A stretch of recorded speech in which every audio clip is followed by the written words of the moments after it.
Okay, question here from a chap asking me about how can I go on a self retreat? Can I make a retreat for myself, 72 hours, 3-day retreat?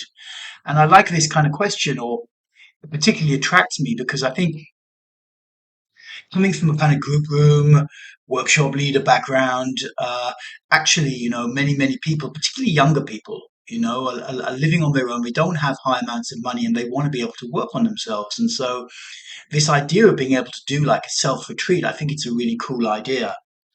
So I'm just going to talk a little bit into that, what I learned from being on a lot of retreats and this kind of thing. I think it's really useful to be able to every now and again, like once every 6 months, really go on retreat for a few days. And I'll explain what that means in a moment. But what I think is useful about it is that because right now, a lot of people in the therapy scene are just obsessed with nervous system regulation, and creating a sense of balance in their lives. And that's okay, I also give out nervous system regulation techniques that I've learned and that stuff. But something I understand is that you need challenge. You need challenge. Your system, particularly under the age of 40 or 50, is wired for some level of challenge. You will not be able to regulate yourself into long term psychological health. I don't buy it. It will not work. It will not work. At some point, your resilience will start to drop because, on a deeper level, your system is wired for some degree of challenge. It's just for a lot of people these days, they've been under so much challenge and so much stress, it's overloaded them. And now they just go to the other extreme. And that's totally understandable. But for me, having like a 3-day period that you can allocate when you will just be on your own or in a limit situation and invite insights from a deeper level, which will come.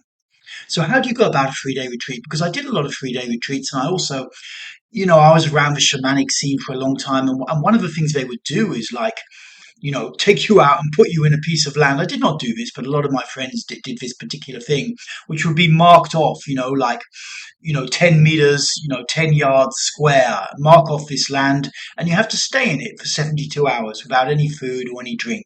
It's quite a common form of retreat and a little bit extreme, particularly if it's very hot. Maybe you have a little bit of shelter so that you don't have to be in the sun all day. And the basic intention of this kind of retreat, if I'm honest, is actually to allow yourself in that space, because you will go through a lot of craving, to at some point get some much deeper levels of insight, which do come when you start to block off the back doors. And this is a very important concept, blocking off the back doors. It was a term we used in therapy a lot 25 years ago when I was doing a lot of groups just as a regular participant. This basic idea that at some point you no longer really crave freedom. You want to mirror. You want to really see yourself and face yourself and meet yourself. And if you resonate with that concept, like that is something you're seeking, then the basic technique for any kind of retreat is to in an intelligent way block off the back doors. Because which means, not give yourself your usual outlets for self-escape. And just to track back one tiny little bit, this relates to the fact that there are two basic ways that we are repressing. One is stuff that is structured into our muscles. Trauma, social conditioning from early childhood, which got pushed in, and now what's happened is our muscles have armored, or they've lost feeling, and our mind has become a certain way. And every morning it just boots up, and that's who we are. Secondary to that, that's the stuff we work on with bioenergetics or with Reichian work and this kind of thing. We're going into the physical body, into certain muscle groups, and creating pressure in them in a certain way, an intelligent way, so that at some point they start to release. Now, ancillary to that, in addition to that, we also on a daily basis learn behaviors that stop us from experiencing the movement of energy up the body, the underlying anxiety that creates. And that may just be, for me, scrolling on my phone. I just want to pick up my phone and look at it and scroll around a little bit on Twitter, whatever, and this kind of thing. Maybe I want to snack. I blocked off some of those back doors recently, but you will know what it is for you. Maybe I want to go shopping, just want to go and shop, just want to go and browse the internet, shopping for things, whatever. These are things that just take us out of an intensity of feeling that is there underneath. And the word underneath is important because one of the things we've really learned over the last 20 years is we have way less control over our personality and our mental state than we thought we did. You know, we just don't have the control. A lot is being run by our nervous system under the surface, subliminally monitoring what's going on and taking us in and out. So this is where the power of the self-retreat really comes from, in this principle of compressing yourself a bit, not allowing all the usual back doors. If it's your first time, you have to be a bit intelligent about it. If you know that you scroll, and you can check your phone or your tablet, whatever, and see how many hours you do it, chop it down to certain times of day.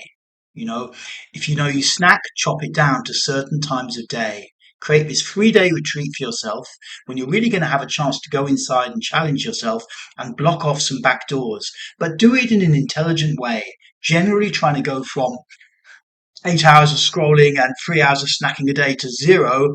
For most people, it will be overwhelming. It will be too much. And then the nervous system just takes them out the whole time, or they're just so craving that they end up breaking it and then they beat themselves up. So look what's realistic for you. Have some discipline, but ride it out as well. Okay, I'm going to scroll between 5, 6 and snack at the same time. But outside of those times, I'm not going to be able to do it. I'm not allowed to do it. Whatever it is, write it down and make it clear. So that's one principle, blocking off the back doors. And then to help move the energy that's coming up, because when you do that, feelings will come to the surface, energy will come to the surface. It's good to do something. It doesn't have to be catharsis. Some form of body-based technique that moves your energy. Things you could use would be the intense belly breathing workout, or a more relaxed belly breathing workout. You could use a bow and arch practice, give yourself something like a 30-minute session that moves your energy and starts to put you into the body. And you do that, another thing you could do with that is to do it every 6 hours. Like you have to get up at one point in the middle of the night and do it as well. Create yourself a 30-minute workout, do it every 6 hours for 72 hours, something like that. Make it a bit intense, but not crazy intense, so that you're just going to be spun out totally. Give yourself a decent challenge. So these are the two components. Blocking off back doors, so you're limiting the stuff that you normally do, and then creating some level of body-based practice that you're going to do at regular intervals inside. I really recommend something like doing something every 6 hours because that's a very powerful way to. What happens when you do the same exercise every 6 hours is, yes, your mind learns how to avoid a little bit, but your body also learns how to go deeper. And you start to feel a whole deeper tranche of energy within your own being that with a little bit of willpower and direction you can access. And over a 72-day time frame, 72-hour time frame, this could achieve a lot. Okay, so these are my recommendations. If you want to go on self-retreat, feel free to write in and let me know how it goes, because I think, this is a super powerful process that can be done on your own. And if you set it up right and you make it, you write it all out and you stick to it, you're going to feel good at the end and you're going to have got some deep insights and some movement. I really recommend you do it. Okay.